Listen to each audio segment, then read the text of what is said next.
नमस्कार, मैं हूँ राजीव और मेरे साथ आज जुड़ रहे हैं बाजार विशेषज्ञ मयूरेश जोशी जी, विलियम ओनील के रिसर्च हेड। बहुत स्वागत है मयूरेश जी। और जिसमें हम लोग बात कर रहे हैं उसमें हमास और इसराइल के बीच में एक ज़बरदस्त जंग है। मतलब मेरे मुंह में आ रहा था कि पटाखेबाजी चल रही है, लेकिन मामला ऐसा नहीं है, बहुत गंभीर मामला है। तो इतने एक गंभीर संघर्ष के बीच में हालांकि शुरुआत में लगा था कि थोड़ी सी एक घबराहट होगी बाजारों में, लेकिन वैसी कोई घबराहट दिख नहीं रही है। अभी भी जब हम लोग बात करने जा रहे हैं तो निफ्टी 100 अंक ऊपर ही दिख रहा है हमें। हालांकि इससे पहले थोड़ा सा एक पिछले हफ्ते हमें जिप्पी मूव दिखा था, लेकिन लग रहा है कि शायद बाजार कुछ एक संबल लेकर के चल रहा है। वो संबल किस बात से मिल रहा है? Morning Rajiv ji, always a pleasure to be on your show. दो चीज़ें जैसे आपने राइटफुली कही, ये अनफॉर्चुनेट इंसिडेंट जो हुआ 2 दिन पहले और ये geopolitical tensions flare up हुए हैं, बाजार को इस बात का डर है कि अगर ये एक्सटेंड होता है, यानी अगर और देश इसमें शामिल हो जाते हैं, जैसे ईरान हुआ, इराक हुआ, तो can this translate into a much bigger war zone, जो अभी एग्जिस्टिंग वॉर जोन से है। इसलिए unfortunate है loss of lives, but from an economic standpoint if this happens, क्या इकोनॉमिक रिपरकशंस हो सकती हैं काफी इकोनॉमीज के, स्पेसिफिकली क्रूड ऑयल को लेके। आई थिंक ये सारी चिंताएं बाजारों को है। और फाइनेंशियल इंस्टेबिलिटी आई थिंक एक बहुत बड़ा मुद्दा फिर वापस सामने उभर के आता है। एट द सेम टाइम जब हम जूझ रहे हैं राइजिंग बॉन्ड यील्ड से, यूएस मार्केट्स में स्टिकी इन्फ्लेशन से, यूरोपियन बाजारों में हायर फॉर लॉन्गर की परिस्थिति, ब्याज दरों को लेके यूएस मार्केट के लिए कहीं ना कहीं आई थिंक एक जो कॉम्बिनेशन हो चुका है, both in terms of economic risk, supply chain issues, El Nino के इफेक्ट्स काफ़ी देशों को झेलनी पड़ रही है। मैं आज ही सुबह एक आर्टिकल पढ़ रहा था Rajiv ji, because of shortage of rain यानी स्कैर्सिटी ऑफ रेन के कारण ऑलिव ऑयल की कीमतें ज़बरदस्त तरीके से बढ़ रही है यूरोपियन जोन में। और वही रिस्क शायद आरबीआई ने भी फ्लैग ऑफ किए हैं as an upside risk to inflation Indian context में। तो आई थिंक ये 2-3 चीज़ें हैं जो मिलके साथ आई है, ये शायद बाजारों को थोड़ा डरा रही है, and markets are being a little bit more cautious as we say. तो आई थिंक वॉलेटिलिटी शायद बाजारों में बरकरार हो। Political scenario on the Indian front as well, जो स्टेट इलेक्शंस की डेट्स अनाउंस हुए हैं, इसमें क्या निकल के आता है दिसंबर महीने में, और अर्निंग्स जो क्वार्टरली नंबर्स आएंगे, इसकी पेशकश कैसे होती है, ये सारे मुद्दों को मार्केट्स को टैकल करना है अगले कुछ हफ्तों में। जी, लेकिन अभी जहाँ हम देख रहे हैं कि इक्विटी में खास करके हमारे यहाँ हरियाली दिख रही है।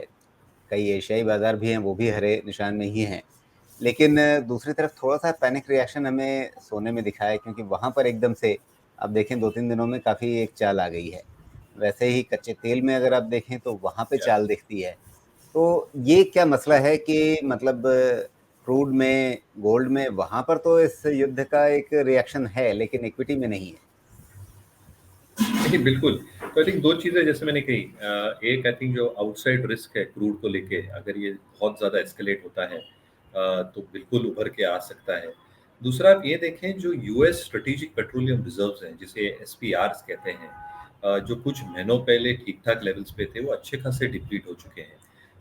Now if US starts filling crude at this juncture, क्योंकि एट सम स्टेज उनको स्ट्रेटेजिक पेट्रोलियम रिजर्व्स वापस रिफिल करने स्टार्ट करने पड़ेंगे, और अगर वो ये लेवल्स पे करते हैं तो एक अपसाइड रिस्क हो जाती है क्रूड प्राइसेस को। तो आई थिंक 2-3 मुद्दे ज़रूर है in terms of demand supply dynamics.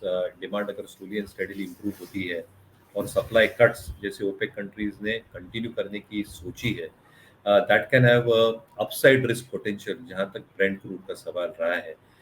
दूसरा मुद्दा जो ये भी उभर के आता है कि अगर रिसेशनरी फियर्स रहते हैं, सॉफ्ट लैंडिंग की जो हम बात कर रहे हैं, चाइना में डिमांड अभी भी वीक है, South East Asian countries inflation से अभी भी जूझ रहे हैं, which probably leads to lower demand, उसके वजह से शायद प्राइसिंग कैप हो जाए। But you never know which side of the coin crude move हो सकता है, और ये अपसाइड रिस्क ये फैक्टर्स की वजह से बिल्कुल बरकरार रहती है। एक सेफ जी। हेवन करके obviously gold comes into picture, और गोल्ड की जो आप एक सेंटिमेंटल इम्पैक्ट देख रहे हैं, is if the war blows out of proportion, क्या एक सेफ बाइंग के हिसाब से गोल्ड वापस उभर के आ सकता है। तो आई थिंक 2 पहलू है ऑन द सेम। जी। अच्छा, सोने के भाव थोड़े ऊपर नीचे हो भी जाएं तो हमारी इकोनॉमी को उतना कोई बड़ा असर नहीं होगा, लेकिन अगर कच्चे तेल के भाव ऊपर नीचे हो जाएं बहुत ज्यादा, मान लीजिए अभी ये 88 के आसपास है, फिर ये $100 के आसपास चला जाए तो हमारे लिए चिंता हो जाएगी। तो क्या बाजार अभी उस दर को डिस्काउंट नहीं कर रहा है? लार्जली नहीं, क्योंकि एक्सपेक्टेशन यही है कि 80 और 90 के बीच में एक large range bound trade crude का रह सकता है। अगर 95 के ऊपर निकल जाता है तो yes, it will then start hurting us दोनों पहलुओं पे। एक जो ट्रेड डेफिसिट है वो बढ़ने लग जाता है। हम ऑलरेडी एक ट्रेंड देख रहे हैं राजीव जी, जहाँ पे एक्सपोर्ट्स थोड़े कॉन्ट्रैक्ट हो रहे हैं because of obvious global reasons, जो सॉफ्टनेस इन डिमांड है। और अगर imports because of rise in crude prices और जो रुपये का डिप्रिसिएशन है डॉलर की तरफ, इसमें एक इम्पैक्ट आता है, तो कहीं ना कहीं आई थिंक थोड़ी ट्रेड डेफिसिट पे एक इम्बैलेंस जैसा बन जाता है। ऑब्वियसली आई थिंक जो हम बाइंग कर रहे थे रशियन क्रूड रुपी टर्म्स में, वो रुपी टर्म्स अभी अवेलेबल नहीं है, बट अभी भी आई थिंक विकल्प है in terms of probably sourcing crude from different countries at a reasonable rate compared to market price. So unless crude moves above 95, जो एक डर है वो शायद डर ही रहे, it will not probably translate into numbers.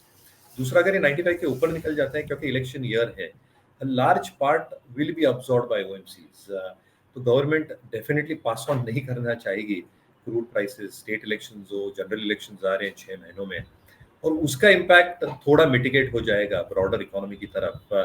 But कहीं ना कहीं आई थिंक जो एक साइड इफेक्ट्स रहते हैं if this does go through, और जो अपसाइड रिस्क रहती है इकोनॉमी को, जो हम इंपोर्ट्स करते हैं अलग अलग चीजें, वो एक पास थ्रू इम्पैक्ट जरूर रहता है। Container prices, freight prices, aviation prices, truck के prices, even if they get curtailed pump level के ऊपर, जो प्रोडक्ट लेवल प्राइसिंग है डाउनस्ट्रीम प्रोडक्ट्स की, वो शायद एलिवेट हो जाती है। तो शायद थोड़ा एक पास थ्रू इफेक्ट जरूर आता है with rising crude on buying pockets also, or buyer demand maybe. But a government to a large extent will try to mitigate that. So to a certain extent, I think ये जो risk है crude को जी। लेके शायद